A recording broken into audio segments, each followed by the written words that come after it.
I was driving north on the coast, the Adriatic coast, from Split and Zadar up towards Yugoslavia, towards the Italian frontier, and my interpreter and I spotted a small cottage, stone cottage, up on a cliff overlooking the Adriatic. It was just a beautiful vista. And we saw an old woman there who apparently lived in the cottage. We drove up and asked her to tell us her life story. She said she was somewhere over 90 years old, and she had lived in 6 countries in the course of her life. And she had never left that one stone cottage she was born in. And I thought that was very emblematic of that part of the world. The president then told me, of course, that there would be a 7th country now, and that fortunately he is the president of that wonderful nation. Poštovane gospođe i gospodo, veliko mi je zadovoljstvo obratiti se ovom uvaženom skupu političkih lidera. Ladies and gentlemen, it is my great pleasure to address this distinguished meeting of political leaders, NGO and media representatives, philanthropists and humanitarian workers. I would like to thank Ms. Louise Blouin and her foundation and the UN Partnership Office for having organized this worthwhile forum for the exchange of views and ideas. We are here to discuss where we are today and where we want to be tomorrow, to see what we have to do in order to reach that tomorrow, to exchange views on what our world is like and on what it should be like. Podsjetit ću vas da je Hrvatska u vrijeme raspada bivše Jugoslavije, čiji je bila dio, Let me remind you that Croatia, as the former Yugoslavia of which it was a part collapsed, waged a bloody defensive war with major loss of life and destruction of property. Concurrently with these tragic events of the 1990s, we progressed from an authoritarian regime to democracy, from the limitation and suppression of media freedom to free expression of views, from the marginalization and proscription of ethnic minorities to a society in which all citizens are equal, regardless of ethnic or religious affiliation. In the process, we have learned our lessons, and we are still partly learning them. But I believe that these lessons can also be beneficial to the international community. And this is what we also had in mind when we put up our candidacy for a temporary seat in the UN Security Council. Let me be quite candid, with no intention whatsoever to be dramatic. But I must say it loud and clear. We are not far from the point where we could say that we have actually betrayed that generation, the generation which saw hundreds of millions of people killed, maimed, and reduced to poverty. Because, ladies and gentlemen, we still cannot say that we are, as it is stated and requested by our Charter, nations united for a better world. Ne možemo to reći tako dugo dok se u svijetu masovno povećavaju troškovi. We cannot say that while the cost of new weapon development and acquisition is rising massively, while the arms race is being promoted under the guise of defense, while the right of the strongest often practically enjoys priority over international law, while decisions on humanitarian interventions often conceal material interests, while we are fighting against terrorism exclusively by force of arms, while government budgets ignore the hungry, while we still hesitate to admit global warming, while the rich are getting richer and the poor poorer, while fanaticism is often fought by fanaticism and extremism by extremism. Today, more than 60 years since the foundation of the United Nations, we cannot be satisfied with a deep chasm gaping between promises and achievements.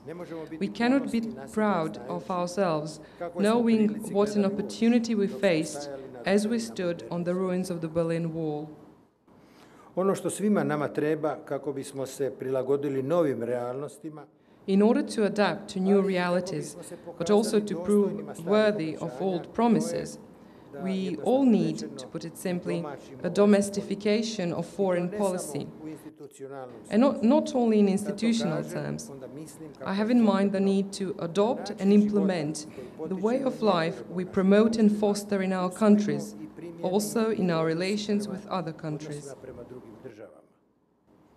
Treba nam pravednost I poštivanje zakona. We need justice and the respect of law, because correct behavior can be promoted and destructive behavior uprooted only by abiding by the rules of international law and punishing their violation. Treba nam suradnja I savezništvo tako. We need cooperation and alliance in order to understand one another and to pool our potentials, draw attention to faulty thinking and action, and thus prevent arrogant unilateral moves which appear to be predestined to cause disastrous consequences for the international community at large. Treba nam socijalna pravda I solidarnost. We need social justice and solidarity, because the gap between the rich and the poor is becoming intolerable, an insult to common sense, and it inevitably leads to enhancing extremism of all kinds, terrorism included. We need all that, and every bit of what, in my firm belief, really exists, and that is the common fundamental system of values of all nations and countries in the world, common understanding of the foundations of good and evil, of the just and unjust, of the tolerable and intolerable. Let these values underlie our common life and guide us towards a better tomorrow. Thank you. Hvala. The purpose of this was foreign policy as a foreign concept. We've obviously heard some very foreign concepts here, but I'd love to just get your thoughts as to what we've just heard and what this teaches us about what kinds of lessons we can learn from what happened in Southeastern Europe that can be applicable to the rest of the world. I'll throw it open. Anybody who wants to start. Monsieur Torchman, the French point of view from the Inspecteur des Finances of the French Foreign Ministry. The President was telling us the true story of Europe. The reality of Europe, its main asset is peace. We have had during centuries wars, and between the two world wars, we decided, the French and the German government decided to outlaw war, but it was not enough. And Hitler came, and then after we have the right reaction. The only way to avoid war is to build something together. And I think this lesson can be learned obviously by our friends in the former Yugoslavia, but also in the Middle East. Making peace is not enough. You have to build something together. And that is the main lesson I'm drawing from our experience and from what it was telling us. However, there is no question that the fact that we can now post on the Huffington Post blogs from Baghdad, or we can actually very quickly counter any propaganda that appears in traditional media about how well everything is going by posting pictures or information in real time is incredibly significant, as is the fact that we see firsthand, what unites us as opposed to what divides us. So there are a lot of positive aspects in the internet, although not the way to the shortcut that we all might hope for world peace. One of the elements of recent research that's really evocative and important is that a key way to block empathy is to act unfairly, right? When people are perceived to act unfairly, you do not empathize with them. And so I think this is actually, it's relevant in many ways, but the way it's most evocatively relevant to me is concerning U.S. foreign policy. We have not been playing fair. We have not been following international law. We've not been respecting human rights, and no wonder people are not feeling our pain. It's very dangerous to be in that situation. And one thing that I'm interested in is this international understanding, but also some sort of an international, if you will, language or rule of law that we can all play by, the same level playing field. I know you're in the Internet and Society program at Harvard Law School, and I know you're not an attorney, but perhaps you have looked at this issue of some sort of a global rule of law. Well, let me come at it in a slightly different way. I think one of the things that's becoming very apparent from the perspective of neuroscience is that our understanding of human nature is very different now than, say, it has sort of the Enlightenment concepts we took from Hobbes and the whole notion of homo economicus and how to conduct yourself in a state of nature. And that we now know that people are naturally empathic, that they want to reciprocate. And I think that changing a whole perspective on how people should interact and based upon what we know about human nature is going to be enormously transforming. We're sort of locked, in my view, in certain Enlightenment institutions. And we're going to need to get a mindset that's sort of like post-Enlightenment institutions that are going to reflect this body of knowledge, this particular kind of science, and inform how we build new kinds of institutions. So on an international basis, I think the theme is very appropriate because you think of when you do something, the foreign policy, you're creating an other. And if you create a severe other, then you don't empathize with that other.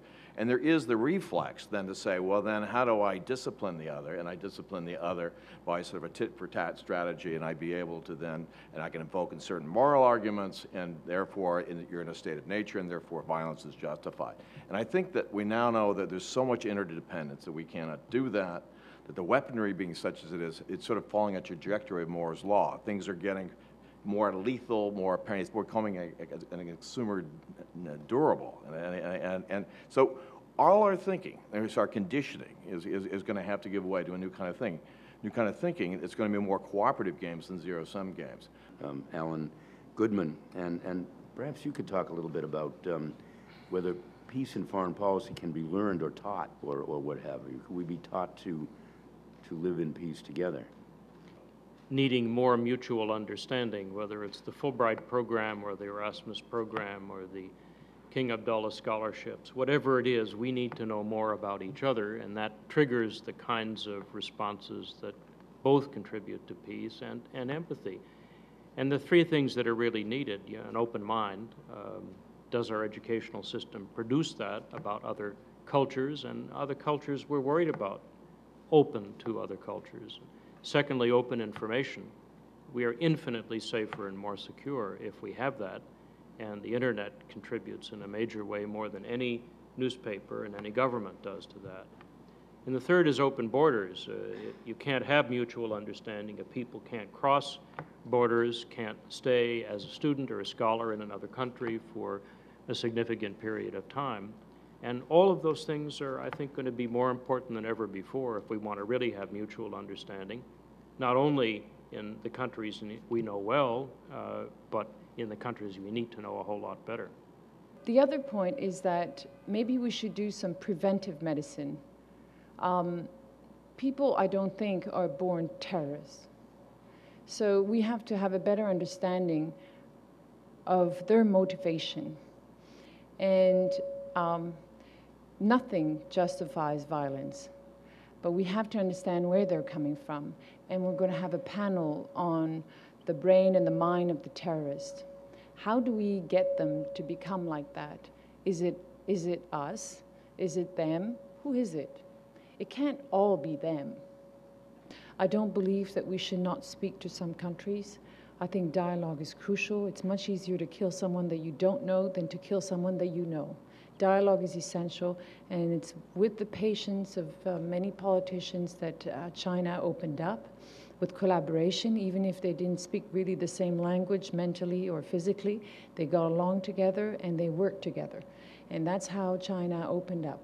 It was a collaboration between politicians and with a lot of patience and respect.